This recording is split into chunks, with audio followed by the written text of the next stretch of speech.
Okay, so how can we use gravity to tell us what's inside the Earth? So the first thing that we're going to do with our gravitometer is we're going to move it over the top of a cave. And a cave is basically just a big empty spot inside the Earth, so it doesn't have mass. So therefore, what's going to happen is that your weight is going to be pulled up, and so you would be able to detect that cave. On the other hand, what would happen if you took your gravitometer and you move it over the top of an ore deposit? So let's say it's galena, and galena has very dense lead in it. So what would happen? The gravitometer would feel that extra mass and it would be pulled down. So you can detect the absence of mass, and you can also detect the presence of extra mass inside the Earth. Let's take a look at the second picture, measuring the ocean floor.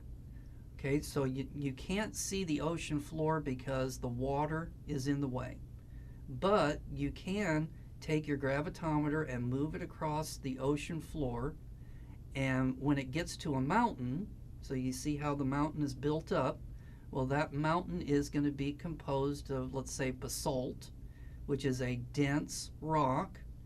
And so that's going to be an area that's going to be more dense, more massive than the surrounding area. And so you would be able to detect the presence of that mountain as you went across it. Okay, another use for it would be that you can detect whether the ground is rising or whether the ground is going down. So how could we do that? All right, let's say that we've got a mountain. We can measure the mountain using seismology, and we can map the structure of the mountain. Now, since we know the size of the mountain and we can assume it's made of, let's say, granite, we can predict what the mass of that mountain should be. Okay, now let's say that we take our gravitometer and we move it over this mountain. Okay, now it's going to pull the spring down. Okay, now that's going to read a certain reading on the gravitometer. Now what we can do is turn a dial so that that reading becomes 0. Okay, now let's say that we're going to now take that gravitometer that's been zeroed out, and we're going to go over the top of a mountain that is currently being uplifted. All right, so do you notice all of that mantle material underneath the mountain that is coming up? Okay, that mantle material is going to be denser than crustal material, which means it's going to be more massive.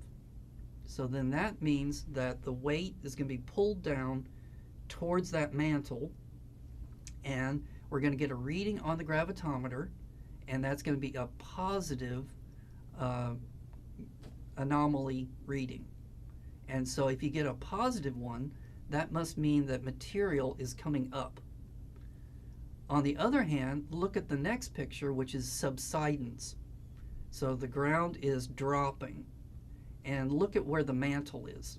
The mantle is further down, and so now this time, instead of the weight being pulled up, the weight is going to lower a little bit, and so that's going to be called a negative anomaly.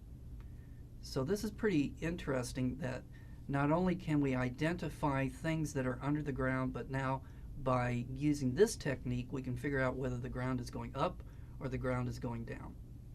All right, so let's take a break, and when we come back, we'll talk about how gravity can tell us where subduction zones are located at.